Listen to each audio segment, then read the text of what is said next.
अस्सलाम वालेकुम। Welcome to my channel Jabeen's life hacks. Sugar, ज़ियाबितस या डायबिटीज़ के हवाले से आज हमारा दूसरा प्रोग्राम है। पिछले प्रोग्राम में हमने इस बीमारी की हिस्ट्री को जाना। आज हम बातचीत करेंगे निज़ाम-ए-इंहज़ाम और ज़ियाबितस यानी डाइजेस्टिव सिस्टम एंड डायबिटीज़। इसके अलावा हम जानेंगे कि डायबिटीज़ यानी ज़ियाबितस की बुनियादी तौर पर कितनी इकसाम हैं। ज़ियाबितस को समझने के लिए हमें पहले इंसानी जिस्म के नॉर्मल खाने के निज़ाम का इल्म होना ज़रूरी है। जब हम खाना खाते हैं तो हमारे मुंह के अंदर के एंजाइम खाने के साथ मिलकर मैदे तक पहुंचते हैं। फिर ये खाना शक्कर में तब्दील होकर हमारे खून में शामिल होता है और जब ये खून लबलबा यानी पेनक्रियास तक पहुंचता है तो इंसुलिन पैदा होती है और ये इंसुलिन खून की शक्कर को जिस्म के सेल्स के अंदर जाने में मदद देती है, जिससे इनको खुराक मिलती है और वो काम करते हैं।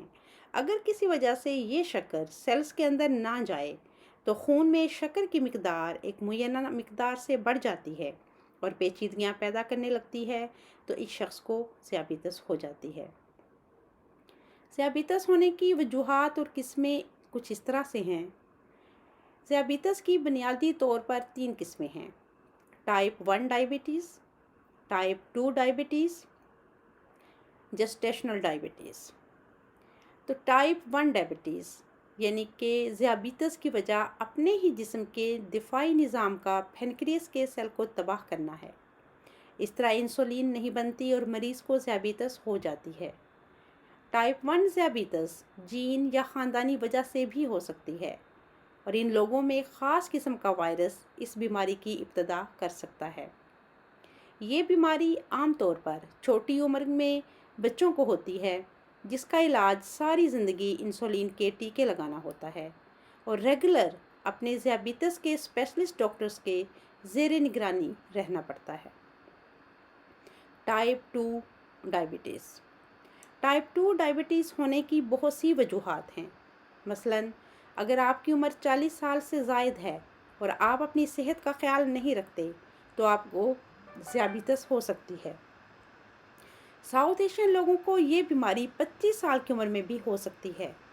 इसकी वजह यह है कि हमारे खाने आम तौर पर तले हुए, ज़्यादा घी वाले, ज़्यादा मीठे और बहुत ज़्यादा कैलोरीज़ वाले होते हैं और इतनी कैलोरीज़ हम जिस्मानी मुशक्क़त के इस्तेमाल नहीं कर सकते।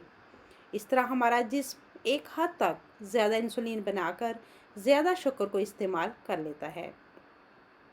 फिर एक ऐसी स्टेज आती है कि हमारा लबलबा यानी पेनक्रियास ज़रूरत के मुताबिक इंसुलिन नहीं बनाता या अगर बनाता है तो इसके काम करने की सलाहियत ठीक नहीं रहती और इस तरह से वो शख्स ज़ियाबितस का शिकार हो जाता है। आपका वर्जिश ना करना, खाना इतदाल से ना खाना, खुदा ताला पर कम भरोसा करते हुए परेशान होना आपके स्ट्रेस लेवल को बढ़ा देता है और आप ज़ियाबितस का शिकार हो जाते हैं।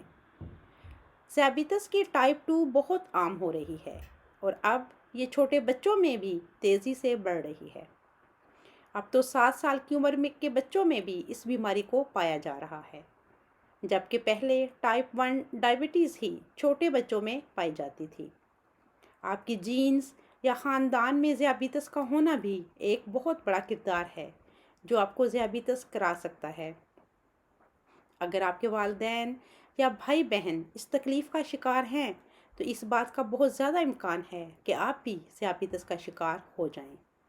अगर आपका वज़न आपके मुअय्यन वज़न से ज़्यादा है तो आपको ज़ियाबितस होने का ख़तरा आम लोगों की निस्बत 40% ज़्यादा है और अगर आपका अपना वज़न ग़िज़ाई एहतियात और रेगुलर वर्जिश से करीबन 5% कम कर लें तो ज़ियाबितस होने का ख़तरा 50% कम हो जाता है।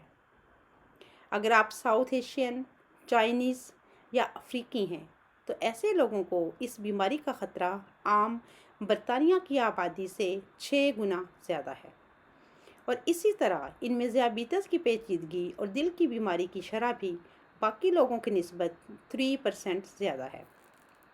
ज़ियाबितस में जब शक्कर खून में ज़्यादा हो जाती है तो जिस्म के अंदर नहीं जा सकती क्योंकि इंसुलिन वहाँ मौजूद नहीं या फिर एक्टिव नहीं। تب جسم اپنے اندر کی چکنائی اور پروٹین سے شکر پیدا کر کے استعمال کرنا شروع کر دیتا ہے۔ اس کی وجہ سے وزن تیزی سے کم ہوتا ہے اور دوسری طرف خون کی شکر کی زیادہ مقدار بیماریاں پیدا کرنے لگ جاتی ہے۔ جب زیادہ شکر والا خون ہمارے گردوں کے چھانے کے نظام میں جاتا ہے تو اس کی صلاحیت کو تباہ کر دیتا ہے اور شکر پیشاب میں آنے لگتی ہے۔ اسی طرح جب آنکھ کے پردے میں یہ زیادہ شکر والا خون جاتا ہے تو اس کو بھی نقصان پہنچاتا اور تباہ کرتا ہے۔ ہمارے اعصابی نظام پر بھی اس کا اثر پڑتا ہے، جس میں بار بار انفیکشن ہونے لگتی ہے۔ یہاں یہ جاننا بھی فائدہ مند ہوگا کہ انسولین نہ صرف یہ کہ انسانی جسم میں شکر کی مقدار کو مینٹین کرتی ہے، بلکہ جسم میں ایمونو ایسڈ بھی بڑھاتی ہے، جو پروٹین ہمارے جسم کا بنیادی بلاک ہے کو بھی کنٹرول کرتی ہے۔ انسولین ہمارے جسم کے سیل کے اندر آکسیجن کے جانے میں بھی مدد کرتی ہے۔ یہ بہت حساس دوائی ہے اور اس کو فریج میں خاص درجہ حرارت پر رکھا جاتا ہے۔ انسولین کو ڈاکٹر کی بتائی ہوئی مقدار سے کم یا زیادہ خود نہیں لگانا چاہیے، کیونکہ یہ بد احتیاطی زندگی کے لیے خطرہ بن سکتی ہے۔ ڈائبٹیز کی تیسری قسم جسٹیشنل ڈائبٹیز، جو کہ صرف حاملہ عورتوں کو ہوتی ہے، یہ برطانیہ میں تقریباً 5% خواتین کو متاثر کرتی ہے اور یہ بیماری پیدا ہونے والے بچے میں صحت کے مسائل پیدا کر سکتی ہے، اور اگر اس کا علاج نہ کیا جائے تو بچے کے علاوہ ماں کی زندگی کو بھی خطرہ ہو سکتا ہے۔